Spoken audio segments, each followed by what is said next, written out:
there's a thing about all of our patterns where we tell ourselves we have this problem, but oftentimes that's an old story that we used to have, or it's a way that we tell ourselves, and we don't really look to see if it's true or not. We've done a lot of rapid fire sessions where Joe has done rapid fire coaching for people in our courses, and recently we started doing them for the public. And graciously, people have agreed to allow us to record those sessions and use them in podcasts. Yeah.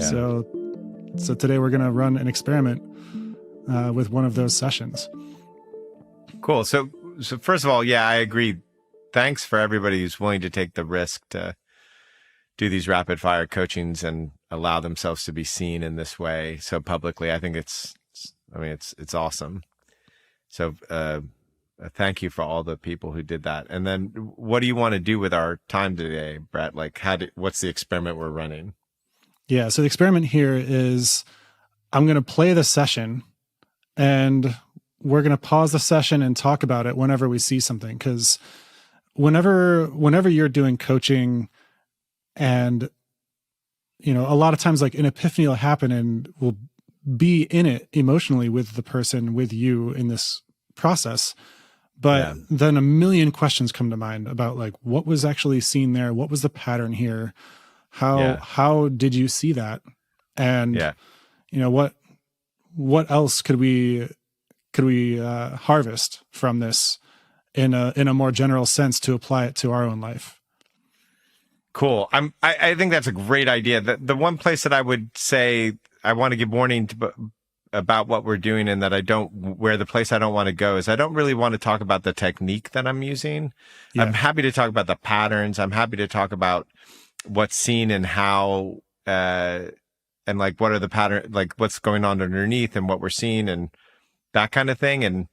But what I notice is that there's like a certain number of people out there who very much want to be able to do what I do or something like the way that I do it. Not a lot of people, but some people. And my answer to them is don't watch this and look for my technique. That's a horrible way to go, and also a somewhat dangerous way to go. What's far more important is to just work on your own self-discovery, understand yourself deeply, and everything else will come to pass.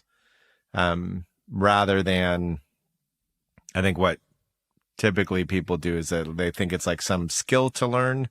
And though there is some skill to it, the essence of what I'm doing can't be done without really taking a lot of time and looking at yourself and experimenting and really working on your own self-awareness. So start there. If you want to do this, start with your own self-awareness and spend years and years and years and years on that.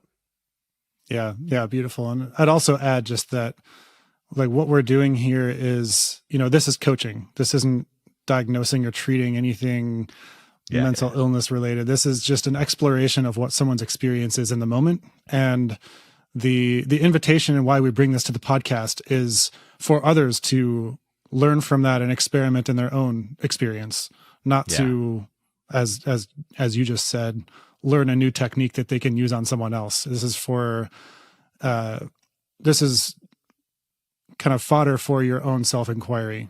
And the intention of the conversation around the session that we're going to have is just to help illuminate further paths of exploration.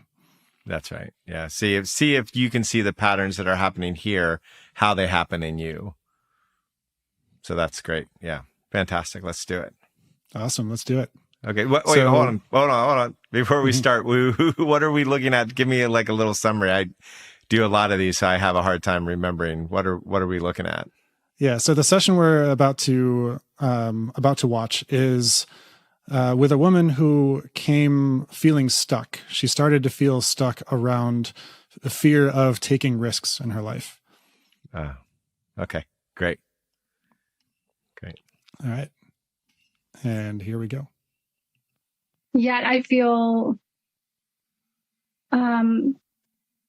scared to take the actions that I want to take. And I feel stuck because the known is more familiar.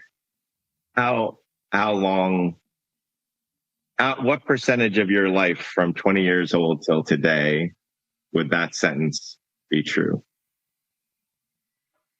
So Can we pause? Yeah. So I remember the conversation now. So that it's great. And I really, really enjoyed this conversation. She's such an amazing woman.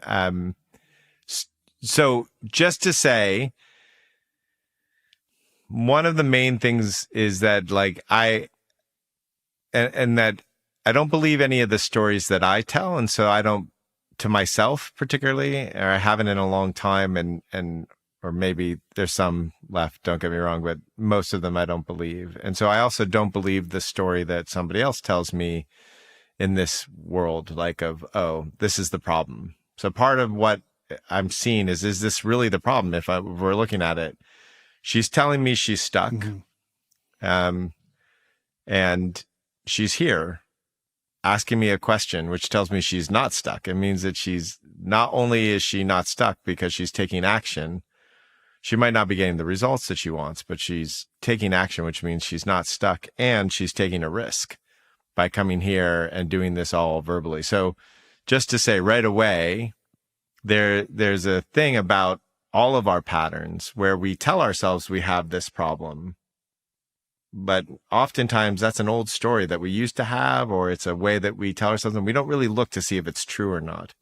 So immediately for her, and I would say for most folks who come and do something with me, immediately the question that arises is this really the pattern, or is this the story we tell around the pattern? Right. Yeah. And this is something that, that I've learned through coaching as well, is that, people show up with exactly the whole picture often in the first few sentences of the way that they show up. And this is another way of kind of seeing how, if you're working in a company, oftentimes if a company or a team is stuck, it's because the way that they have defined the problem is actually creating the stuckness. And it looks like that's kind of what's going on here. Is she's brought you the story of how she's stuck, and that story is actually the thing that is driving the feeling, or at least recycling that feeling of stuckness. Yeah. So I love the question, the opening question of like, well, how much of your, life have you spent feeling this? Yeah. And also what's happening there is I'm saying that this is a feeling that you might feel stuck. Doesn't mean you are stuck. You might feel scared. Doesn't mean you're under threat. You might feel sad, but it doesn't mean that it's not love. The sadness is there because of a love that you have. So what we feel doesn't mean that it's our reality. Okay, so let's see what's going on. Let's continue. What percentage of your life from 20 years old till today would that sentence be true? I am not happy with the state of things, and I am scared to take the risk of going into the unknown. Maybe 30 to 50. Okay. So I've taken a lot of risk, but I still keep finding myself in this space. What space of being unsatisfied with the way things are?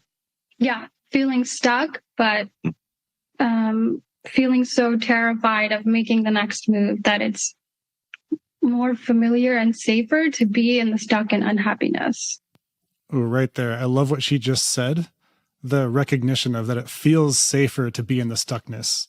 Yeah. So all these things are happening in her life. She spends this amount of time, she says, in the stuckness, but that it's not necessarily that stuckness is what's happening. It's that stuckness is where she's going to feel safer from all of the other feelings that are happening. Right. What are you seeing there? Yeah, exactly. Except the only thing I would add to that is that we're safe where we're identified. So she's also telling me at this moment, she's identified as someone who doesn't take risks, who feels stuck, who's on a regular basis unsatisfied with life. So it's safe because this is part of the identity. So, and she's announcing it early on, as most people do early on in the session, telling us what's really happening for her. And you can see, I mean, there's also like a tremendous amount of compassion and I just like love that I have, because I see her really wrestling with this and really wanting to have freedom from it. And she's clearly done a lot of work to think about it and consider it. And she's explored herself enough to know that she's, this is where she feels safe, which is cool. Yeah. Yeah. So far she's come with the story that recreates the painful feelings for her. And then also that she sees the key. Yeah. And so now I'm curious where this goes next, as far as like putting the key in the hole and turning it. So let's see. Yeah. Again, I just want to point out that you just took an action of going into the unknown and proving that you're not stuck. How's that, by being in this conversation? Yeah. So my question is, how much of this stuck is a feeling and how much of it is actual? Like, are you actually stuck? Are you actually taking the actions of a stuck person, or do you just think you're stuck? I'm not sure I could identify the difference. No, that's interesting to me as well. There's like a confusion. It feels like a defense to me. There's like, I'm curious what you see there, but it feels. I see a smile. Yeah. There's some I smile. see a little bit of a smile. It. She sees it. Yeah. But there's something she'd have to feel to like let that fully through, let that fully be seen. Right. So that, like, my perspective whenever I'm working with somebody is that they have the answers, they know what's going on, and I'm following them. But I'm having a conversation with the part of them that knows, not the one that's telling the story. And so that smile tells me there's something she knows there. She sees something. And I'm gonna want to follow that. Mm-hmm. And it doesn't mean she's not confused. It doesn't mean everything she's saying isn't real, and I want to take that into account. But this is very typical, right? When you're working with somebody, what's very typical is that they kind of see it and they kind of don't, right? If they're talking about it with me as an issue, it means that they already have more consciousness on it, because if they didn't, then they wouldn't even know to talk about it. Yeah. Yep. Yeah. Looking back through my life here, there's so many situations that I felt stuck in for so long that all of them, I actually knew the way out of it. Like you just said, if I knew I was stuck, or if I knew I was in a pattern, I was already separated enough from the pattern to not be identifying as it on some level. That's to right. see that it is something that is not me, that's not mine, that could be seen through. That's right. And it's like when somebody sees that they're having a problem, it's inevitable that they will get through it. It might take them a long time, but it's inevitable. And there's something that's really nice if you find yourself in a pattern and you realize, like, oh, I'm in this pattern, to, like, it happens in my system. If I say I'm in a pattern, there's no question I'm going to get to the other side of it, because if I'm already halfway through. By the time I can see it, I'm halfway through it, Yeah. So, yeah. Great. Okay. Awesome. Let's see what happens. Look like a year ago. Very different. I was looking. There we go. That would be not stuck. But for the last year, it's felt stuck. So a lot of things in my life changed last year. And wait, I'm with you. I'm not gonna. But you said you feel stuck. You just said it felt stuck. Okay. But if your life looked a lot different, then it's not actually a stuck. I'm just saying, are we working on the fact that you're stuck, or are we working on the fact that you feel stuck? I think feeling stuck. Yeah. Great. And how does stuck feel? Yeah, I love the recognition there that, okay, yeah, it's actually the feeling that I'm working with. It's not the condition going on in my life, which we've identified actually isn't true, because there's been so much movement over the past year. Things are different. Things are changing. Things are evolving. But yeah, okay, it's the feeling of stuck, and then going into that feeling. I'm curious where this goes now that she's with that feeling, or has the Right. And so I capacity think right now to be with it. oftentimes when people are stuck, it's because of a thought pattern. It's not because of reality. And another part is that it's like there's also means like stuck is often like stuck in your head. And so let's get into the emotion, because that's where oftentimes if you find yourself stuck, oftentimes it's emotional movement, emotional fluidity that's gonna actually change something. It's not figuring something out. Typically. So that for anybody out there who's listening who feels stuck, it's a great thing to know, like move some emotion. See if you still feel stuck. Okay, let's see. All right. It feels like I'm unable to move. Kind of like I'm stuck in like a mouse trap. My feet are stuck to the ground. Great. I want you to feel more stuck. Right now, I want you to increase the feeling of stuckness. Okay. It feels like every time I try to do that, my body wants to spend more energy getting out of that feeling. Ooh. Okay, yeah, one thing I love right there is she's just pointed to the fact that it's not actually the feeling of stuckness, it's the wanting to leave the stuckness that is actually the discomfort. Yes. It is I would say even more accurately, it is the stuckness. Like you have to want to get out for you to be stuck. Yeah. Right. Yeah, Oh my God. I was leave. stuck. I was stuck in heaven. It sucked. I wanted to get out. You know what I mean? Like, right. Like I was, stuck feeling awesome. I was stuck in joy. The struggle to get out is required for stuckness. And so which is what we're doing right now, is like we're going against that pattern. Instead of trying to get out of it, let's go right into the middle of it, which is emotionally, generally, for anybody in any kind of emotional pattern, trying to get out of the emotion is not as effective as going right into it. So that's what we're doing here. All right, let's see how that goes. Great. I want you to go even more stuck then. I want you to feel so stuck that you can't even talk. You're so stuck. You can't even describe it to me. You're so stuck.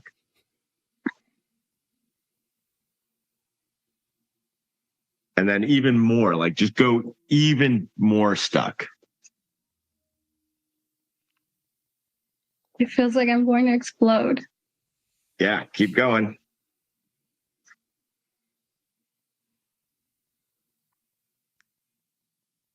I feel helpless. Yeah. One thing I want to point out there is earlier she was describing the feelings in terms of what it feels like is going to happen. Like she just right there transferred from feels like I'm going to explode to it feels like helplessness. Yes. Which to me says that she's more with the raw data, the raw sensation of the feeling than the implications of the feeling.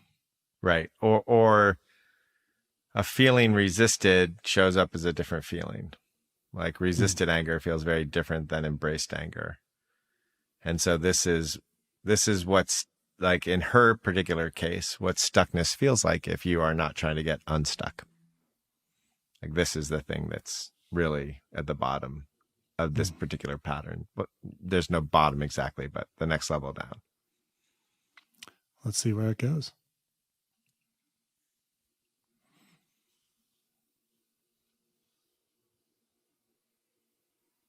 Ooh, what just happened? Look at that.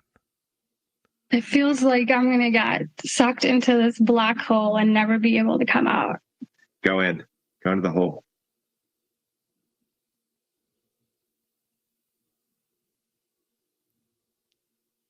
So Okay. if we can stop for a minute, I'm saying go into the hole, like with incredible cavalier, like, yeah, do that. And she's like, I'm never going to get back out.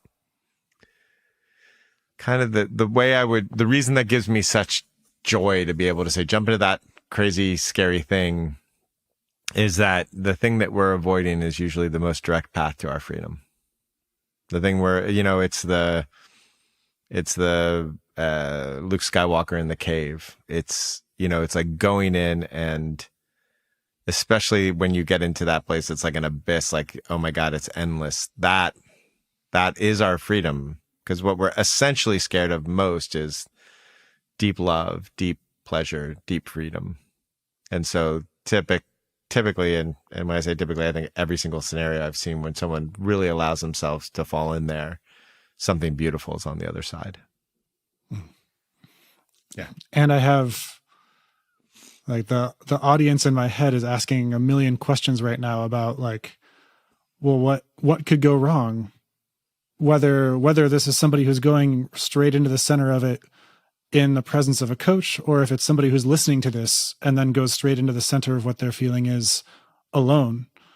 Like, what are, if any, like what are the pitfalls here? What would be something to, like, how does somebody feel comfortable knowing that what they're going to feel is going to bring them to their freedom? They're not going to. That it's not like someone's like, okay, go into this big black hole. It's not scary, and you're going to have freedom. It's like go to the big black hole because it's scary, right? There's like, what's on the other side of freedom is that the identity starts to crumble. The idea of I'm stuck starts going away. And if that's your safe spot, it's not safe, right? Mm-hmm. So like, I wouldn't give people the answer to that. I would say, let's jump in and find out what's happening. And you don't have to, like, if you don't want to, don't. You're welcome, of course, never to jump in. And to titrate. Yeah. Mm-hmm. Yeah. All right. Let's see what happens. Okay. Yeah. And you're smiling. Because when I went into the hole, yeah, suddenly there was a different way and I just came back out again. Yeah, that's right. That's how it works. Beautiful. The avoidance of the hole is the stuckness, the abyss.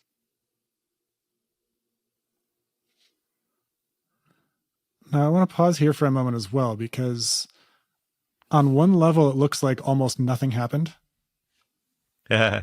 And on another level, something has deeply happened here, and you can see it in her face. Yeah. For those of us who are watching this on the YouTube. But yeah, I want to point to that. What do you see there? What do you see that occurred in this moment where she went into it and came out on the other side? It is a mix of emotions. It's going to take a while for her to like integrate everything. There's like a relief and there's a sadness. Like, I've been running from this thing my whole life for no reason. That's kind of below it. But that's like kind of the natural progression through something like this, is like, there's a relief. There's a like, oh my God, sometimes like a huge laughter. And then like, oh, this is ridiculous. Like, how has this been the case? And then also some sort of grief usually needs to occur, but that'll happen over time. In this moment right now, it's kind of just mind blown. What the fuck, and then the freedom that comes with that epiphany. It's like stepping across the electric fence and Yeah. being on the other side of it and not getting shocked and being like, wait a minute, I was afraid of this. Exactly. Yeah. All right, let's keep going. What do I do with this? What did you just do with it? I just came out of it. I went in and then I came out of it. That's how you do it. The stuckness is the resisting. It's not the actual abyss, hole, black hole.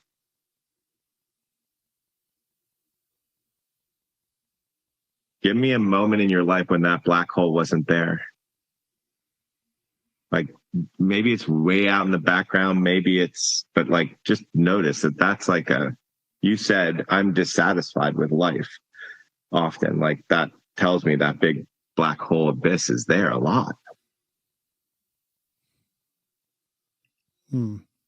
I like how one thing that's happening here is that one of a common pattern might be to have an experience in a coaching session and then isolate it to the session. Be like, well, that was just then. That was just that one time.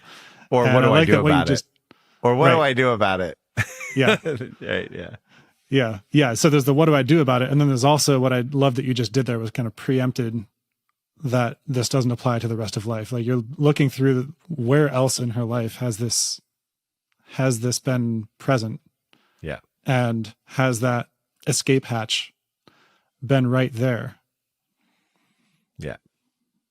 Which is that's a powerful recognition. Yeah. Let's see what she does with it. Yeah. It's great that I can't remember. It's like I don't really have like, I do so much of this and so many, like I don't have a distinct memory of everything. So it's kind of like a little surprise when I'm listening to it. I'm like, ooh, what happens next? It's fun. Yeah. Let's see what she does with it.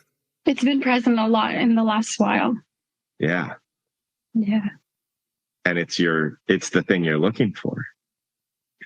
It is the way to be unstuck, and you've been avoiding it.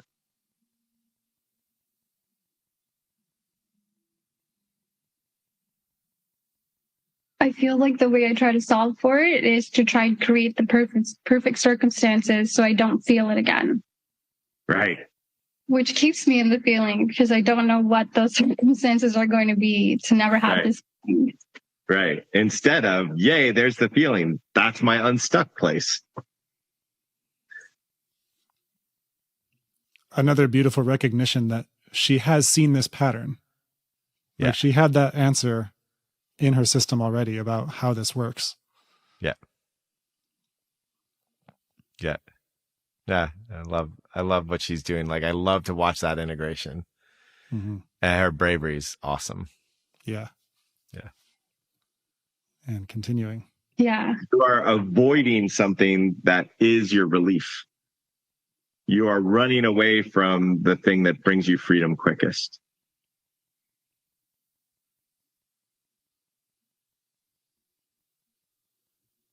Yeah. I'm wondering why I do that. It's a human thing. The more we avoid something, that moment. Do you see that's a moment, that's something that happens, right? So somebody sees their pattern, they see through it, and then they beat themselves up for having the pattern. I wonder why I do that. Like there's some wonder there, but the question is why, and there's like the beginning of the self-abuse. And I say to her at that moment, this is a human thing. And she goes, oh, there's nothing wrong with me. I'm not fucked up. Right. But the reason I speak it is because that's a pattern generally for people is like one of the things we do to like slow our transformation is when we see something, we have an epiphany, then we beat ourselves up for not having it sooner or not when we were younger or anything like, why do I do that? It's horrible that I do that instead of just like, oh, fuck, yeah, cool. There's freedom right there. Yeah. And on what level was this the thing that was keeping the pattern stuck? Because she came into the session seeing the stuckness pattern and seeing the way that it's a defense. And if she's not allowing herself to actually be there because she judges herself for it, then she won't allow herself to go into the feeling, into the abyss. So on some level, it seems to me that this self-judgment has actually been the thing that's been supporting the whole house of cards, so to speak. Definitely one of the pillars. Yeah. The more we avoid something, the scarier it gets. Yeah. And typically the thing that we're avoiding is love. And the exercise, the thing that we talked about was why do I keep resisting the feeling of loneliness? Yeah. Let's do that one too then. Okay. Feel the loneliness for a minute. Like go just like jump into the loneliness. Yeah, no reason. Yeah. How is that not love? It feels like a disconnection and a longing more than love. Great. So go right into the middle of the longing. Keep your eyes closed. Go right into the middle of the longing. Don't disconnect from your longing. Be intimate with your longing. It's so big. Yeah. Love is really fucking big.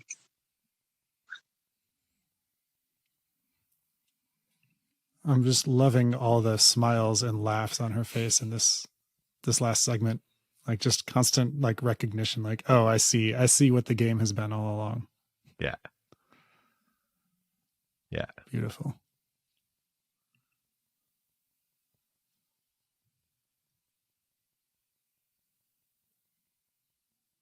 It feels like And if I again, connect, it's the story. Oh, and again, it's the story of like the sensation has been run away from because there's the story that it's loneliness. So the sensation never gets fully investigated.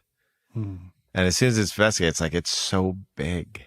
Like that's the first thing she says. Mm-hmm. Anyway, okay. Yeah. Yeah, I love that. And then the exploration of like, what actually is it? Because if that feeling is identified as loneliness, then that also means stories like I'm alone. Yeah, exactly.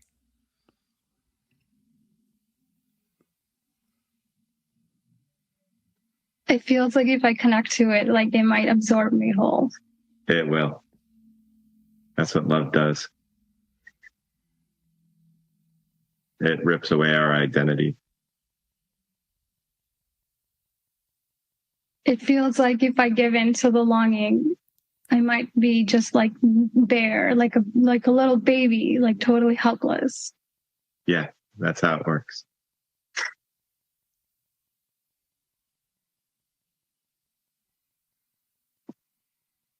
But you don't give in to it. You just be intimate with I want control. it.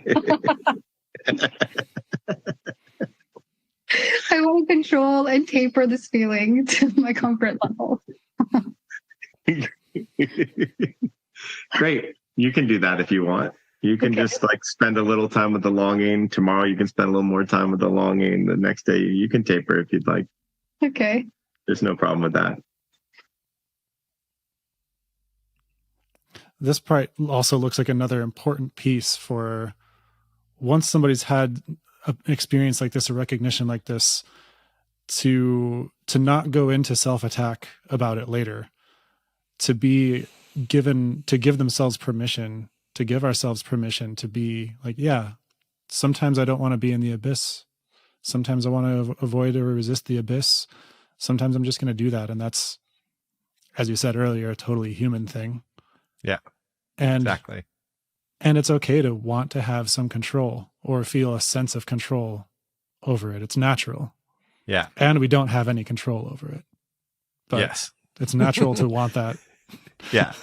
I mean, the thing is, it's like you can either be fighting with yourself or not be fighting with yourself. And it's like, you can taper, no problem. Like, just like, or you can fight with yourself. You know what I mean? Like, it's just like, we don't need an idea of how we should be. We can be good with who we are. Yeah. Let's see what happens. I think we're close to the end, if I recall correctly. You don't get to control love. That's not how it works. So. You just get to be heartbroken from time to time, increasing your capacity to love. Yeah. What a pleasure to work with you. Thank you, Joe. You're so welcome. Thanks for coming up. Yeah. All right. Yep, that was it. That was fun. Yeah. I have no idea if this will actually make a good podcast episode, but it was really fun to do it. Yeah, let's find see out. Let's see how it goes. I'm going to rely on our listeners to tell us what they think about this episode. Should we do more of these? Should we do less of them? What do you want? Yeah. Hit us up on... You can tell us on Twitter at Art of a Comp or FU Joe Hudson if you want it. And what else? What else should we, or is there another place they can tell us? They can email us at podcast@artofaccomplishment.com. Yeah. Or just hit up our website and use the contact form. All right. Yeah.